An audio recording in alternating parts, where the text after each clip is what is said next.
All righty. Hello, y'all.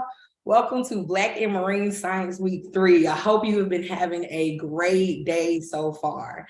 This is BIMS Reads. I'm Dr. Tiara Moore, founder and CEO of Black and Marine Science, and I have the exciting opportunity to talk with Outdoor Afro founder and Nature Swagger author, Rue Mapp. Y'all just I'm just about to fall out of my seat. So let me get myself together so I can read Rue's bio.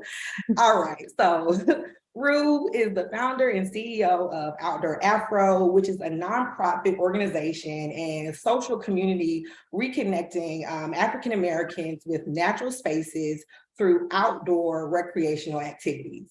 She oversees a volunteer leadership team of 80 men and women who represent 30 of the United States.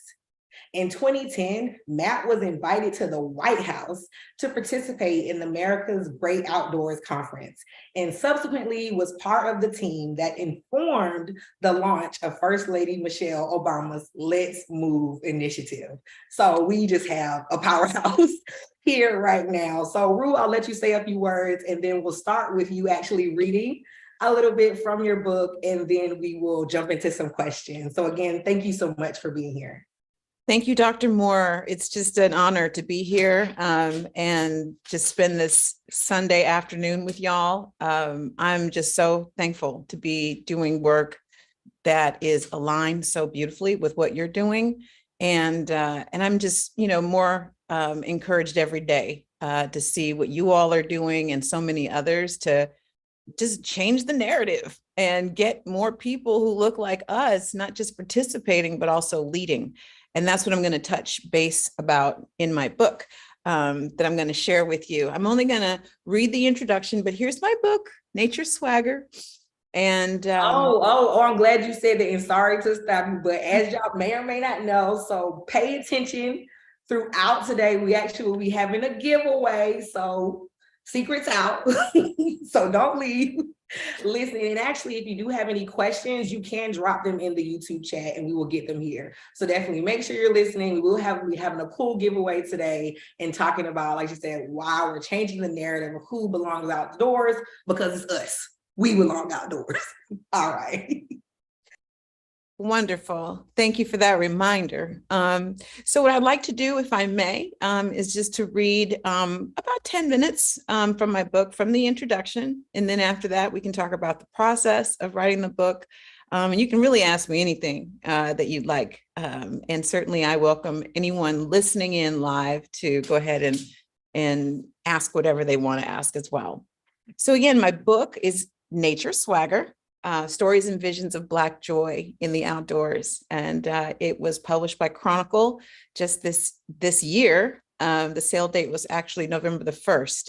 So I encourage you all to think about getting a copy for yourself and for your loved ones, especially during the holiday season. So again, I'm going to just go ahead and get started reading the introduction. And it's entitled A Standing Invitation. And I need my readers, y'all. So I tried this without the readers and got lost on the page. Okay. It's all right. They cute. We're not doing that. Okay. All right. A standing invitation. Our family's ranch in Lake County, California stood on 14 acres of land covered in English walnut trees and sprawling oak trees that shaded our modest home.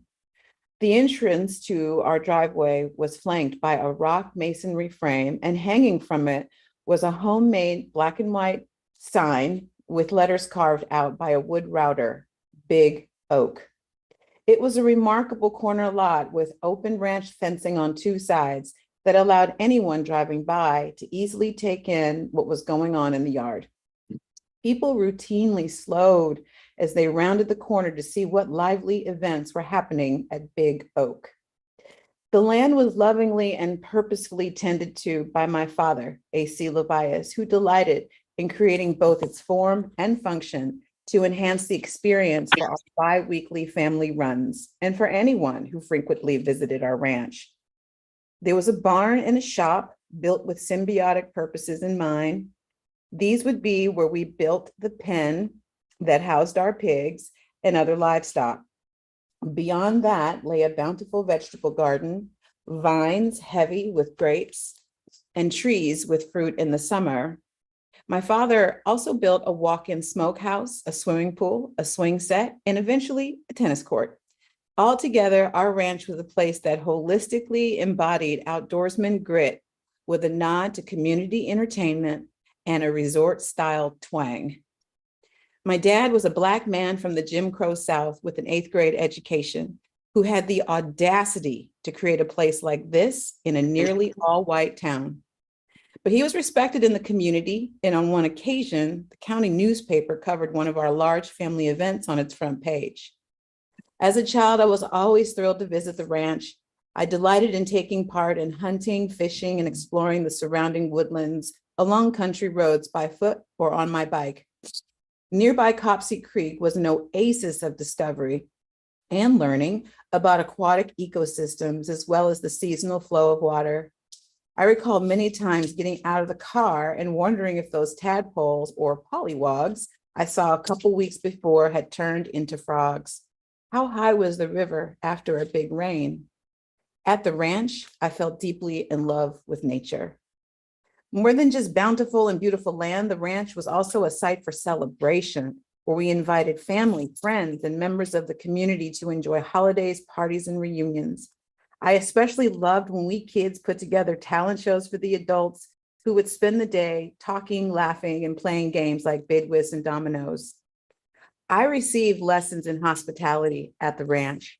My dad had a famous saying, "You have a standing invitation," meaning once you have visited our home, you're always welcome back. Sometimes there'd be so many people dropping by or staying over, it felt like the house might explode. But there was always enough room for everyone, even if it meant people slept on the kitchen floor with a homemade quilt or under a makeshift sheet tent outside. And there was always something cooking or ready on the stove, on the grill, or right out of the oven. One more barbecued rib, a bowl of collard greens, a slice of 7-Up cake, a cup of punch, nothing lacking. The hospitality my parents showed everyone is still unsurpassed and still raved about to this day. Those welcoming ways of the ranch meant that adults and children alike could experience wonder under the bright stars at night, unseen back home in a light polluted sky. Air so fresh and fragrant of lake and oak woodlands, the euphoric sound and experience of silence. I had a front row seat to the joy of community in that nature, which brought about in me a yearning to create and be a part of something like it for the rest of my life. Back home in Oakland, I participated in the Girl Scouts, which reminded me of the intimacy and affinity of the community of my family ranch. I love the Girl Scout mottos, our songs, our rituals, but the highlight was learning how to camp. Mind you, my family had been an outdoor loving family, but no one saw the need or the wherewithal to camp. That might have been regarded as something other people do.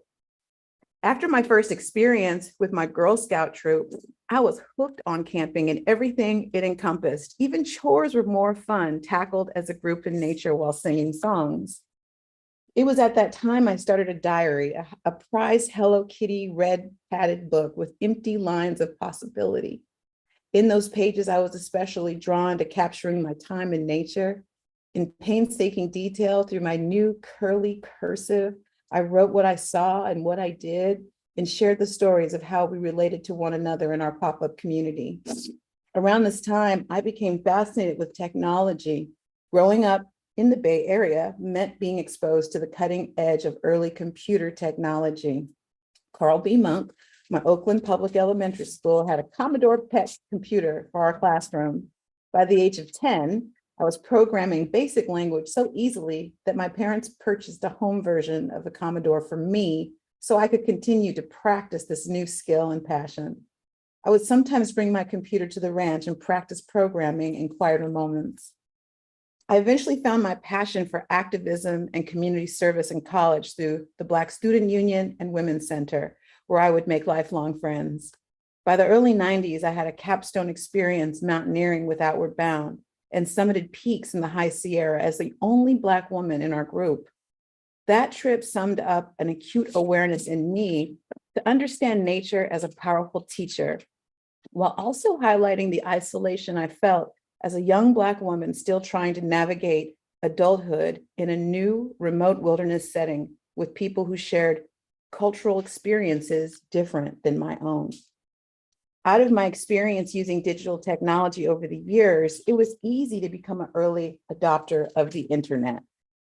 And with the renewed focus on the outdoors as a young adult, I sought out other outdoor enthusiast discussion groups in the World Wide Web's Usenet. But my in-person group experiences that came out of those discussions were not satisfying. I did not feel welcomed nor understood for my abilities. Group organizers did not always explain what I needed to know to have a successful, fun, and safer experience. And far too often, I did not experience groups of people with more folks who look like me. With a lifetime of understanding nature and community under my feet, I knew how I benefited greatly from it all along. As I became a wife and mother, nature was a solid place to nurture my family and an affordable way to experience vacation, visiting local beaches and trails discovered in travel books, often close to home. We became regulars at our city's affordable family camp, where it was easy to make friends as we spent hours under the trees talking, watching talent show performances, and indulging in all the eating we could at its Chow Palace. But still, in having these experiences, especially farthest away from Oakland, I saw a few Black people and felt like my community was missing out on all that I knew nature had given me. In my early 30s, my life changed dramatically. I was no longer married and was raising 3 children on my own. I decided to return to college to tend to a long neglected undergrad degree, understanding the need to have more options to earn a living and support my family.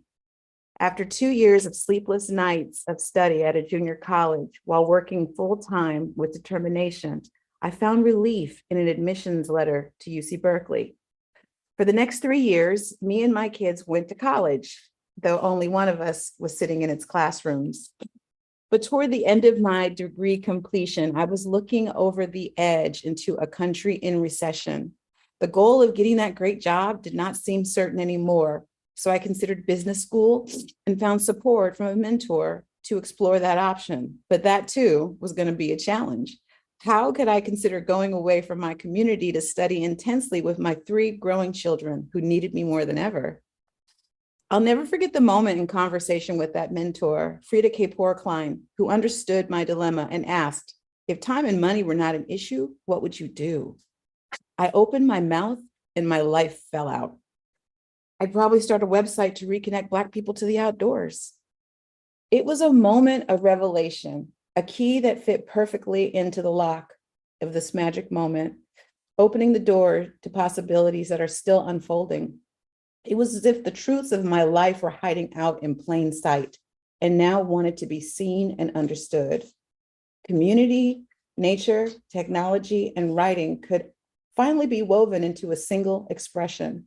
It was a moment of true homecoming for me, to be fully expressed and healed as an individual while providing a chance to help my community do the same. Soon after that talk with Frida, I pulled out my laptop and created a new blog, which I quickly yet thoughtfully named Outdoor Afro, using a borrowed template and a photo of me on a mountain in California's Sierra on that transformative outward bound trip. My first blog post was titled, "How did an Oakland girl like me come to love getting her camp on anyway?" And I told the story of growing up in a family that loved both nature and community, describing how it was possible for an Oakland girl to come to love nature and how those experiences helped me to learn, grow, and appreciate myself and others. The comments were overwhelmingly supportive. "I'm so glad I found you. I'd love to camp with you sometime," or "I feel like you made this blog for me." It was not long before I received encouraging reactions from people from all over the United States who reflected back to me their own joy and love in nature. Something was resonating. I had recently studied art history at UC Berkeley and understood the discipline and power of representation to tell stories, along with the importance of using current technologies to share that representation at scale. I reflected on my studies about Sojourner Truth's carte de visite, or calling cards, that leveraged the new technology of photography during the Civil War to create greater visibility for the movement that successfully abolished slavery and ended a war. Now, before me in 2009 was a new frontier of social media that democratized and forever changed how public relations and marketing could work.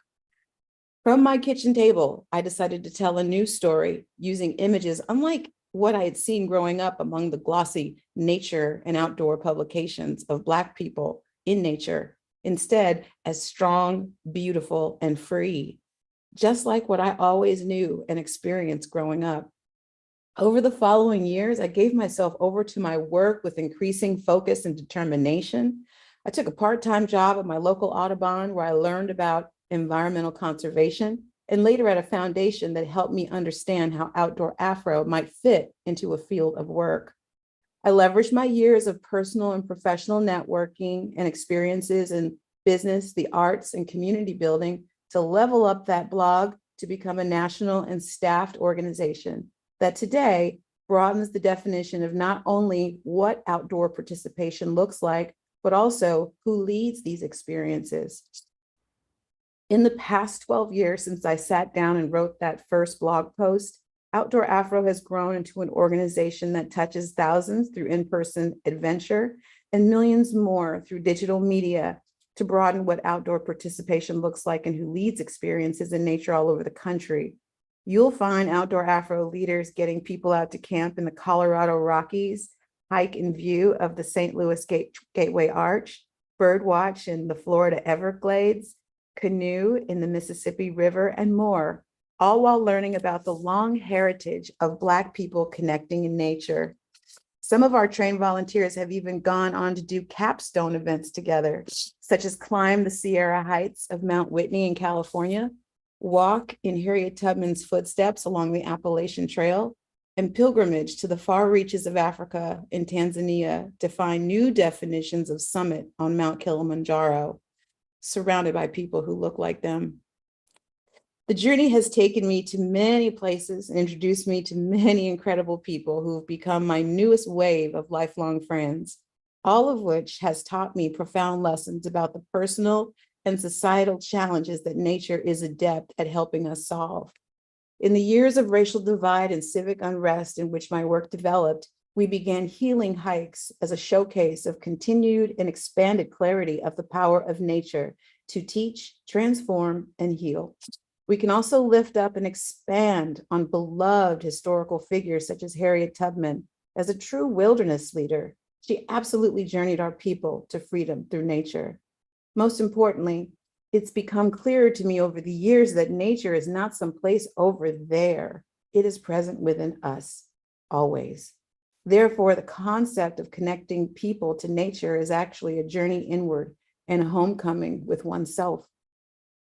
As I joyously learned about nature and myself over the years, I eventually felt the quickening of a book that wanted to be born so I could share the gift of our empowered story with others. I felt transported to the innocent yet powerful moment when I wrote in a journal for the first time as a child and understood there was so much more I needed to write about and share today, not of only my own journey to become joyously transformed in nature, but also the stories of others who might not have had the specific and loving platform of this book, a diary all grown up. While enthusiastically focused on the Black experience, Nature Swagger is a universal roadmap to discover the delights, joys, and possibilities of transformation for anyone through nature. You will discover epiphanies of high adventure alongside meditations on love of a favorite place or person, and poetic revelations about our wild foodways, how it can all work together, and how, by extension, we can too. This book, as my father would describe it, is your standing invitation to reconnect with nature and write your own story and transform within it. Yes, that was amazing. Thank you. Thank you so much for just sharing that with us. I guess, what do you say? transformed, or I was taken to the farm. Like I was there on the farm with you. And I think maybe that's where we start, is how do you write something that visually stimulating? And I think it had to be, though, for us to get that understanding. So how did you write this? How did it go? Yeah, well, the book was is as much about telling the story as it was about showing the story. And I was conscious in the writing process. I was responsible for about 12,000 words. And so I open every section, the introduction, and then there are sections that follow, have my voice that introduce the voices of others. And what I love about this book is that you can open it up and it will meet you wherever your level of literacy is. The youngest contributor was 9 years old. The eldest was 99. Miss Betty actually just turned 100 a couple weeks ago. So for me, this was an extension of what we've been doing for quite some time. And that was working to shift that visual representation. And so throughout the book are photographs of not only me and my adventure, but also of the many contributors. We have nearly 30 contributors who all, took part and gave of themselves to help me tell this new narrative. And it's not all about the peak experience, right? It is about, how you grew up. It's about those memories. And I'm just hoping that this book will jog many of our own memories of our own families, of our nature connections that also might be hiding out in your family in plain sight. Exactly. No, I think that's great. I completely forgot we were even on YouTube at this point because I was so immersed into the story. So sorry, YouTube. If you have any questions, if you're joining us live, please put your questions in the chat for Rue to answer them now. I have all these questions, so don't let me take up all the space. So if you do have questions, just put them in the chat and we will see them here. So just going back to, I guess, the beginning, because I think just you and your story, and I would say organizations like Outdoor Afro are who we at BIMS, the shoulders that we stand on.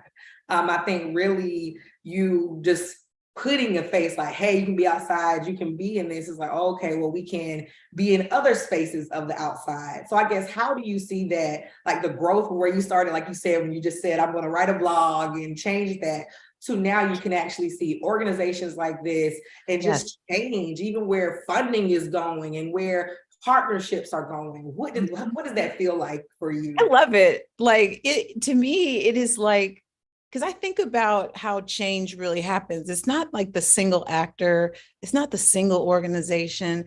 It's all the different levers and pulleys, that all together create this symphony of change, So I just love the fact that there are more organizations out there, affinity organizations, and I'm a huge believer in affinity organizations. I mean, starting from when I was a Girl Scout, I understood the power of being in a group of people who you could feel you had something in common with to help you build your confidence and your know-how about any number of things. And so I love the specificity of what you're doing. I love the specificity of all the different groups that are out there now, whether it's regional, cultural, whatever the identity point that people can rally around. I think it's just a fantastic way to help people feel comfortable, to feel welcomed, and to feel, they belong, because we're really, when I think about when our work is like truly like at that big milestone win, it's so much about moving us into ordinary, where you go out and you see us doing our thing in the outdoors and it's not exceptional. It's not a big deal. And I think that that's a huge, in part, credit to all of the different ways that people have become ready for these messages. And then also meeting the moment are organizations like yours that are welcoming people in with open arms. Right. I think you just said a lot, and it really made me think about so much, because one thing you mentioned is that we can do this work. You see other organizations coming, you have that grassroots feel, like we're going to go out and do all this work. But I guess, have you seen the change on the other side of the reception of it? And I guess on the safety aspect, I think that's something that we have to talk about as Black people who are promoting people to go outside, because we have to be honest with ourselves and say, actually, it's not that safe sometimes just because of the color of our skin. So how are we dealing with that and saying, hey, yeah, you can be a Marine Science, you can go outside and maybe you won't get shot when you go out there? Like, like how are we handling that? Yeah, I mean, I think that's a real fear. And, there's so much trauma that folks are already experiencing close to home, and the idea that you're going to leave your places of comfort and go to some place you've never been before with people you don't know, you don't know what's going to be going on there. You don't know what the food's going to be like. Okay, because I'm one of those people. I need to know who all going to be there. Okay, correct. Who is all over there? Who's over there? Right. And the outdoors is so different. I need to know who's all going to be there. Okay. Correct. But I mean, in all seriousness, we are thankful. I mean, we have led thousands of experiences over the years, and we've not had an issue with violence on Black bodies in the outdoors. However, the thing that people have to remember is that we have a living generation who is with us today that knows about bad things that happened in the woods, who knows about those signs that said you can't swim here, you can't recreate here. And so we are definitely in a hangover from that trauma that makes this work so important to help reestablish our place and our belonging in the outdoors. And I'm also a big fan of just having your wits about you. This is why going out with other people is just a smart thing to do. Okay. Like, right. And it's also how we get down, because when you think about the traditional images of, this singular person standing over this, sweeping vista at the top of a mountain, that's not how we get down. Okay. We get down in groups. We might have the cookout up there. Okay. So like, so I also recognize that, we do nature different. And within that difference does build in security of having the people around you, your loved ones usually, or other friends. And by doing that, it's also about sharing the joy with other people. And, one thing that I've been very clear about is outdoor Afro doesn't get its motivation or its energy from a fear-based perspective, because it's exhausting to work from that energy. And you can only keep the fight stance up for so long before your arms get tired. And so what we've deliberately and have had to remain disciplined about in light of so many societal things that have occurred in all of our lives is to focus on our joy and to stay in that asset-based conversation. And that is how I, and through this work, are able to resist and have resiliency, especially in times of trouble. Yeah, I love that. I think the joy is how we get through it. I think there are just so many things that happen that you just got to be like, you know what, no, I'm happy to be outside. Like, I'm not going to deal with this foolishness. Oh yeah. Like, I mean, when I am outside and I'm truly away from people, because nature isn't the problem. It's people who are the problem. Okay. Because when I go out, the trees don't know what color I am. The trees minding their business. Yeah, like, it's the people. The flowers bloom for me. Correct. Just like they'll bloom for somebody whose bank account might look different than mine. The birds still sing. They don't just stop singing when the Black people come. Okay. There's a lot of freedom from our isms that we have to live with in other aspects of our lives that we don't have to live with in nature. And I've found that using nature as the model for how to be, and even importantly, how to be with one another, has been a very important focal point, especially in times where we feel more divided than ever before. So with that, I think maybe focusing on the joy and talking about nature itself, maybe with both of us, and I'm just going to take the liberty, that we've maybe like put this, authenticity and this Black culture inside the work that we have. So I get that verse, the theme for BIMS week is marine science is lit. This is like, okay, marine science is cool, and then nature swagger. So it's like these cool, these Black words you see, and it's like putting it to something that we never see with these words. Like nobody's called marine science lit before. Right. Nobody. So it's like, what does that do? How does that include Black people in the space that we're trying to create? Yeah, I mean, I think it's so important to have names or taglines that, help people understand really quickly who and what you're talking about. If you got some long name where you got to break it down to its acronyms, you're going to lose people off the rip. So I'm super, I'm a marketing geek, and I just really am clear that in order to, capture people's attention, you don't have a lot of time to do it, and you can't make them dig for it or have to ask, so what is this? So what are we doing? Like, who's this for? And for us, this work is very specific, much like yours. This is about the Black experience. This is not a BIPOC story. This is not a global African story. This is a Black American narrative. And I think that there hasn't been enough amplification of those stories, those victories, and those opportunities to continue to grow and heal for Black people in this country. And so you're going to find in the book, and really throughout my body of work, the power of that specificity that is akin to like a quilt, patch. It's its own identity. That patch is what it is. Okay, it might have been an old kitchen towel. It might have been, a sweater or a t-shirt. It is what it is.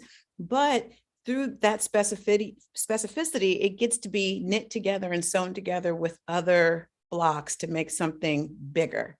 And so when people, think about that specificity, it's not an exclusion. It's actually a compelling invitation. It helps people to know, yeah, that's for me. And where can I sign up? Or I found my people. And Nature Swagger, the title itself was just something that came to me just as naturally as Outdoor Afro. And it was funny because my publisher was like, well, we do a lot of market research to determine what the title should be. And, just curious, how committed are you to that title? I was like, very, very committed. That's going to be the title.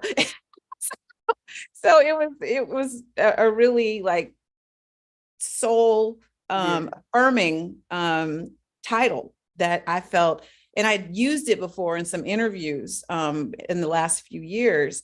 And for me, Nature Swagger really embodies this confidence and ease through which we can be in nature and move with nature through its systems, through its seasons, in ways that really inform how we live. So I'm just thrilled about the possibility of more people finding their nature swagger. It's going to look different from person to person, and it's going to look different depending on what your life circumstances are, but everyone has access to it. And that's what I'm hopeful, that through these stories, people will see something and it will connect with something that they either have done, or maybe it's something that they want to do that they've never seen someone who looked like them doing it. I think that's the biggest thing, that we have the opportunity just to be like, hey, you haven't done this, you haven't seen someone, and like, here we are, just showing up and having that swagger and being true to ourselves. I think that was something I struggled with starting out in the field. Like, oh, I gotta have my hair straight, I gotta do little stuff, I can't be who I am.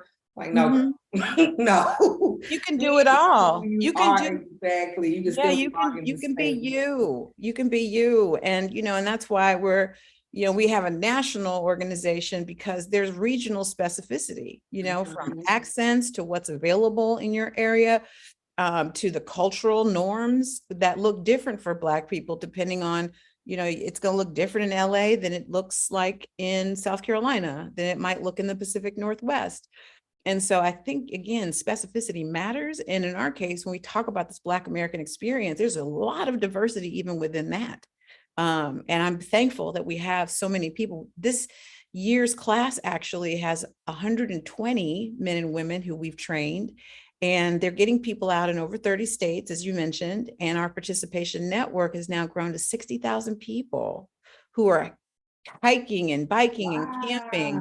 And importantly, related to your work, they're also learning how to swim, because we are teaching young people and their caregivers, recognizing that Black children drown at 5 times the rate of white children ages 5 through 19.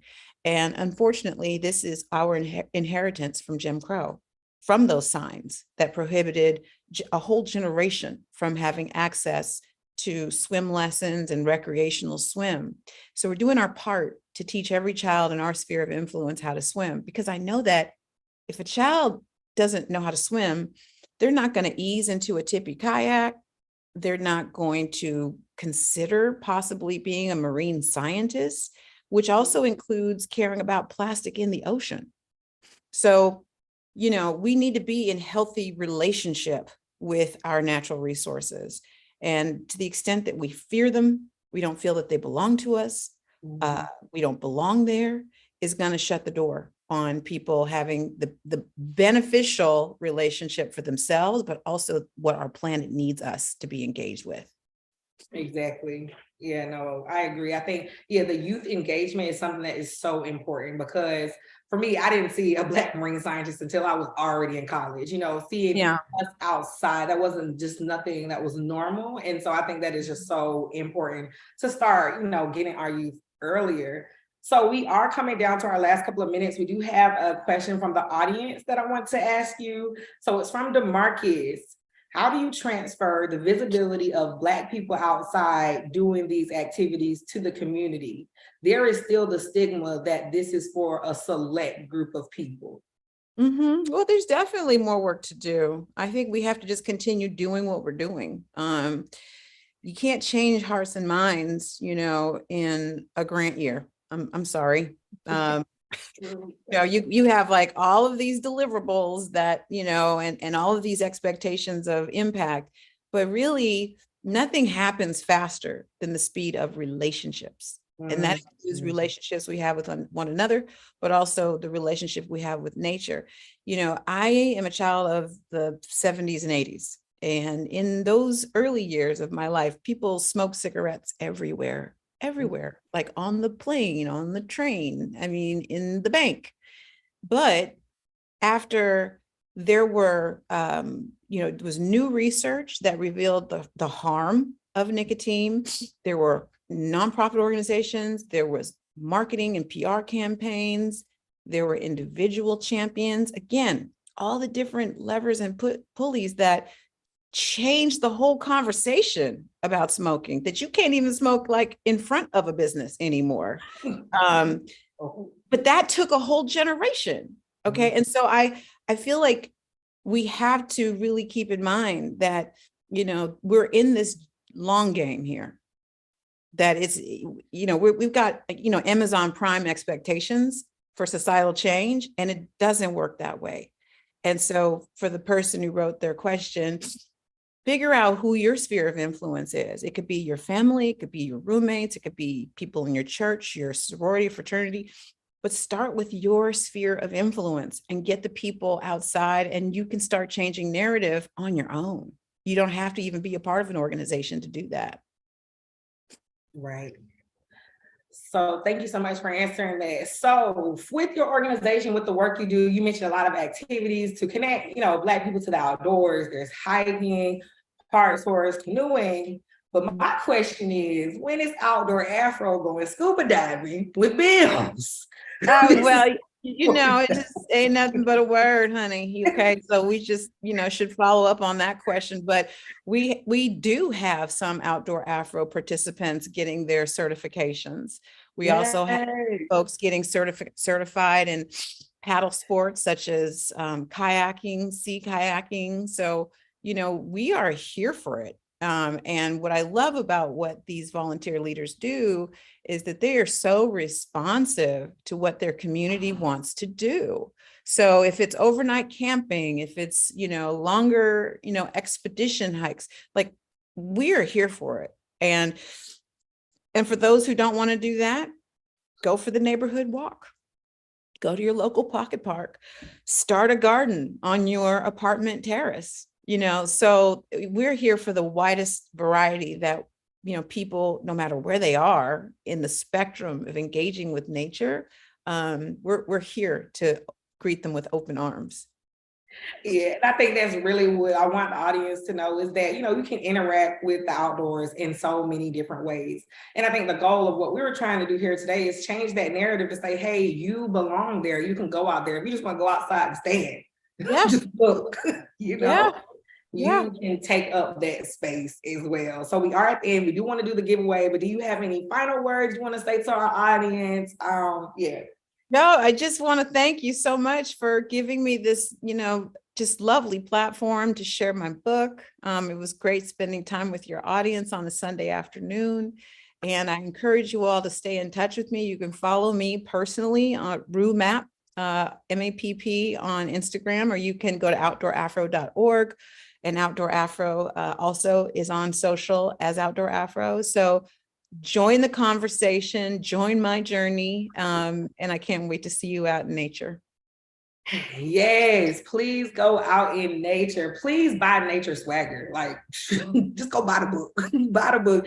And like you said, follow Outdoor Afro is doing some awesome stuff. Like, y'all got clothes now. I don't know if I can talk about it, but I think I can. Y'all got clothes and stuff. They're in REI. So everywhere you're turning around, they're really changing that narrative and changing the face of who belongs outdoors, because it's literally for all of us. Okay. Yeah. Like, we shouldn't be stuck. Yes. Oh goodness, we got one more that just came in. We got 3, y'all pushing it. All right. A lot of times when we think of nature, we think of spaces undisturbed by humans. How do you incorporate urban spaces into Outdoor Afro? Yeah, nature's everywhere. I mean, there's no hierarchy in my mind, and certainly how we look at nature. When you're out in nature, you are breathing, air that was once rain. You are, you're in the cycle of what's happening with the moon because of the water that dominates the makeup of our bodies. And so again, nature is not somewhere over there. It is all up in here. It is you. And so there's not some people have access to it and some people don't. Sure, not everybody can go to a, national park every weekend. But nature fits depending on what your view is in anyone's life. And there is plenty of wildlife and nature all around our urban centers. All you have to do is look to see it. That's it. And I think that's important. A lot of things that we've been, talking about, because there's inner city youth, there's people who, for us, never connect. They don't see the ocean, but they don't understand they're connected to it. And it's like, no, everybody's connected to the ocean, even if you're in Chicago, even when you're in the middle of the state, So I think it's just having that understanding of it's there, even if you can't see it, but you can see it because it's everywhere. All righty, so we are down to our last minute. Do you want to ask the question, Miss Rue? Yes, well, speaking of national parks just now, I'm a huge fan of our national parks. They are definitely the story of everyone in this country, and I encourage people to find their local national parks. Some are in cities, actually, but I'd like to ask those listening if you can put in the chat, I guess is where we're going to have people give their answer. Yeah, they're on YouTube, but we'll see it here. Okay. How many national park units are there in the United States? Now, don't be Googling. Don't be Googling. The first one to put in the chat how many national parks are there in the US will get a free signed copy of Nature Swagger from Rue Mapp. It's going to be lit. Put your answers in the chat. The BIMS team will tell me who wins. Once we announce you need to send us an email. Someone said 420. Is that correct? It's close, very close. It's close. Somebody said 200. Don't think that's correct. I'm gonna go ahead and say no. Come on, let's get some more answers. Up 1,000. Wow. No, y'all. No, 250. No, that's not it. 420 was the closest, but it's not right. 465. Somebody said 300,000. Oh Lord, what? We don't got that many parts, y'all. But it's, 420. but it's nearly 84 million acres though. I mean, it's a lot of land. I see 422, 465. It's not there yet. 500, 535. Somebody gives up. 475. So what do you want to do? You want to give it to the person that's closest? 423. Yeah, 423. 423. 423. Somebody said it. Who said 423? Dang, who was that?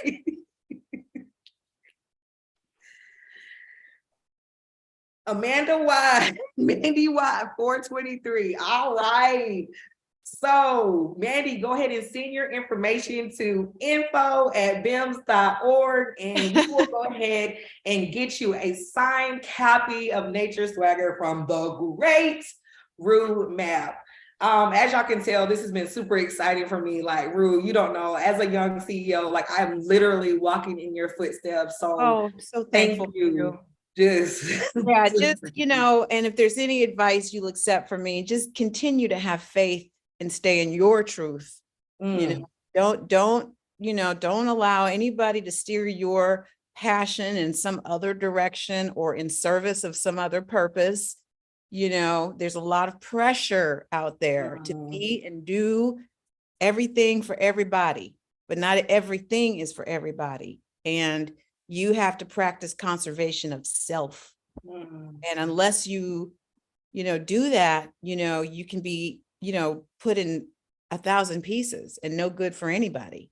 So I just want to, just support you to take good care of yourself, get your monthly massages, get your nature time in, spend good time with good people, and just make sure you're filling your cup always.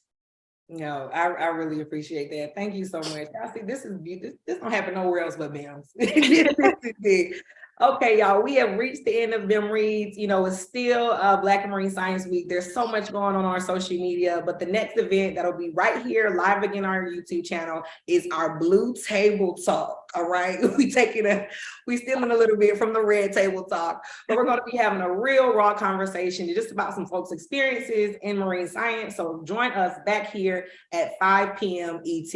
In the meantime, go check out the BIMS roll call on your favorite social media. All righty. Thank you so much. It's been lit. Awesome. Thank you so much, Dr.